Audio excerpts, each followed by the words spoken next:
Добрый день, приветствую вас всех на своем канале в новом 2020 году. Всех садоводов-любителей, всех подписчиков моего канала, а также всех неравнодушных к выращиванию клоновидных сортов плодовых деревьев, в частности клоновидных яблонь.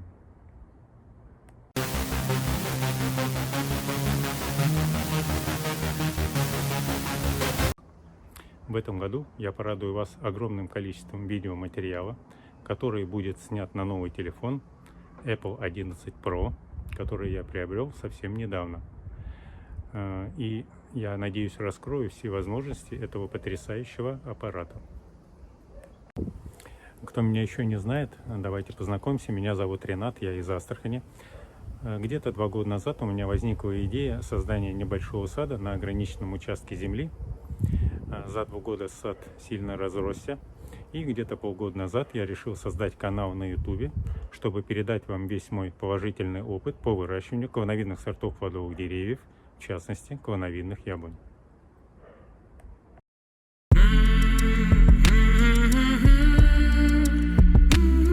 Очень советую всем, кто на меня еще не подписан, подписаться и поставить колокольчик, потому что, как говорил уже ранее, в этом году сниму очень много материала на тему клоновидных деревьев. А тот, кто еще не видел видео на моем канале, может посмотреть их. На канале очень много интересного контента про клоновидные деревья. У меня в саду около 15 клоновидных яблонь. Есть карликовые яблони, а также 5 клоновидных груш, карликовые груши и 4 клоновидные сливы, около 5 войлочных вишень. Также есть абрикосы, вишни, черешня, красная и черная смородина. В общем, садоводу-любителю есть где разгуляться на моем небольшом участке, который составляет всего около 1,5 соток. Но опять же, этот пример побудит многих садоводов-любителей, не имеющих больших участков, также выращивать клоновидные деревья по моему примеру. Вам, конечно же, хочется узнать, какие видео вы сможете увидеть у меня на канале в новом 2020 году. Конечно, большая часть будет посвящена клоновидным яблоням. Я вам расскажу про формировку яблони, про то, как ее вести как колонну. Обязательно сниму отдельное видео, где расскажу вам об обрезке клоновидных яблонь. Оно будет очень скоро. У меня в саду также растут клоновидные груши. Я сниму отдельное видео, где расскажу, чем отличаются клоновидные груши от карликовых груш. Также у меня есть 4 клоновидные сливы. 2 из них дали в прошлом году урожай. Жду урожая от оставшихся 2. На моем канале вы также могли увидеть видео про войлочные вишни, про борьбу с манилиозом в прошлом году. Надеюсь, знания, полученные в прошлом году, позволят справиться с этим тяжелым заболеванием в новом 2020 году.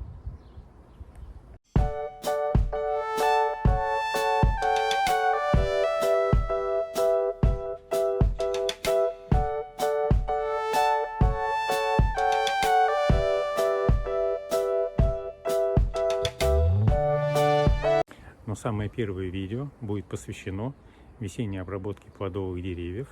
И его постараюсь я выпустить завтра, 28 февраля. Деревья будут обработаны с помощью 5-литрового опрыскивателя «Шмель» инсектицидом. Зима в Астрахани выдалась, как обычно, бесснежной. Снега не было совсем.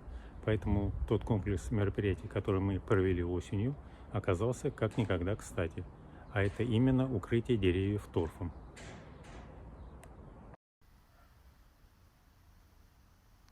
Можете видеть, торф очень даже неплохо сохранился. И корневая система деревьев у нас была очень даже хорошо защищена зимой.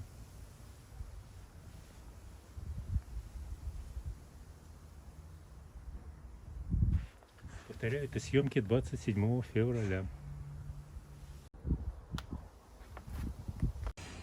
Ну, конечно, всем тем, кто не видел мое видео про урожай клоновидной яблони, советую вам его посмотреть, и вы наглядно убедитесь о том, как за 1 год можно вырастить очень богатый урожай яблок.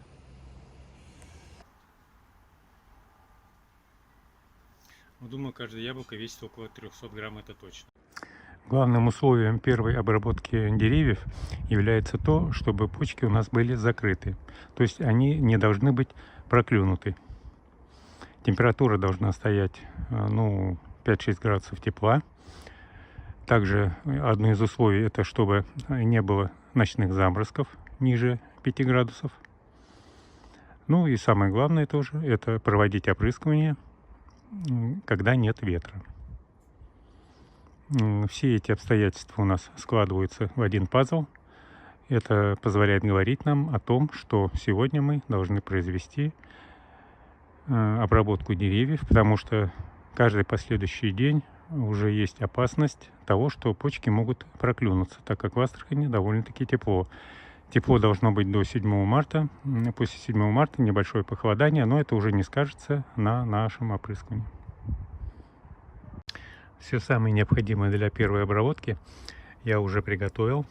Это препарат инсектицид. Вот сейчас вам покажу. Я уже развел где-то 400 мл в 10 литрах воды.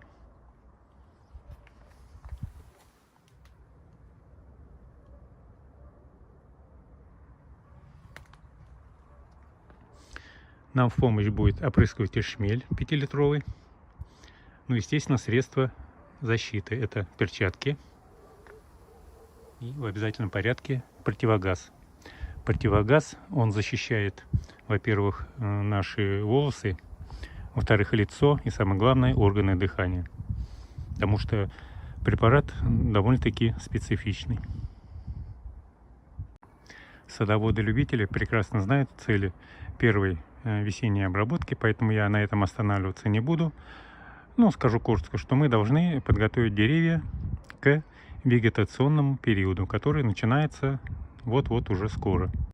Ну вот на примере вот этой вишни я хочу вам показать, что первая обработка, вот эта весенняя, она еще приемлема, потому что почки не распустились. Вот сейчас я увеличу.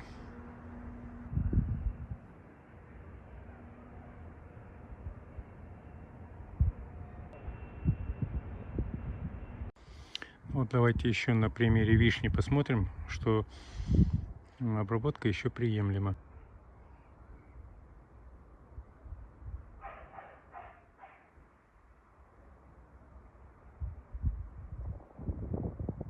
Ну и давайте еще посмотрим на клоновидные яблони.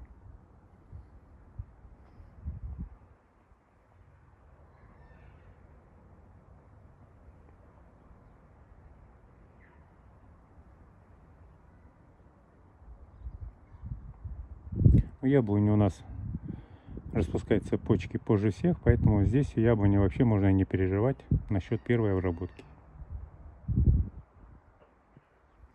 А вот сейчас мы перейдем на карликовую яблоню. Здесь все нормально.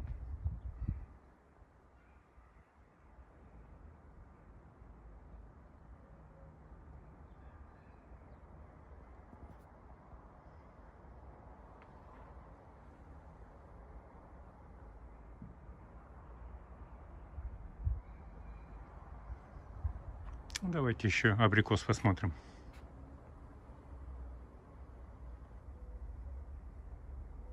Вот видите, прекрасно. Почка еще не распустилась. Она набухла, но не распустилась. То есть это позволяет говорить о том, что мы еще успеваем произвести первую обработку. Итак, все готово к нашей работе, к нашему опрыскиванию. Мы залили эту смесь в опрыскиватель шмель. Ну, сразу 5 не заливаем, конечно. Вот. Примерно залили 4 литра.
Вот мы закончили свою первую весеннюю обработку. Следующая обработка у нас будет по листу.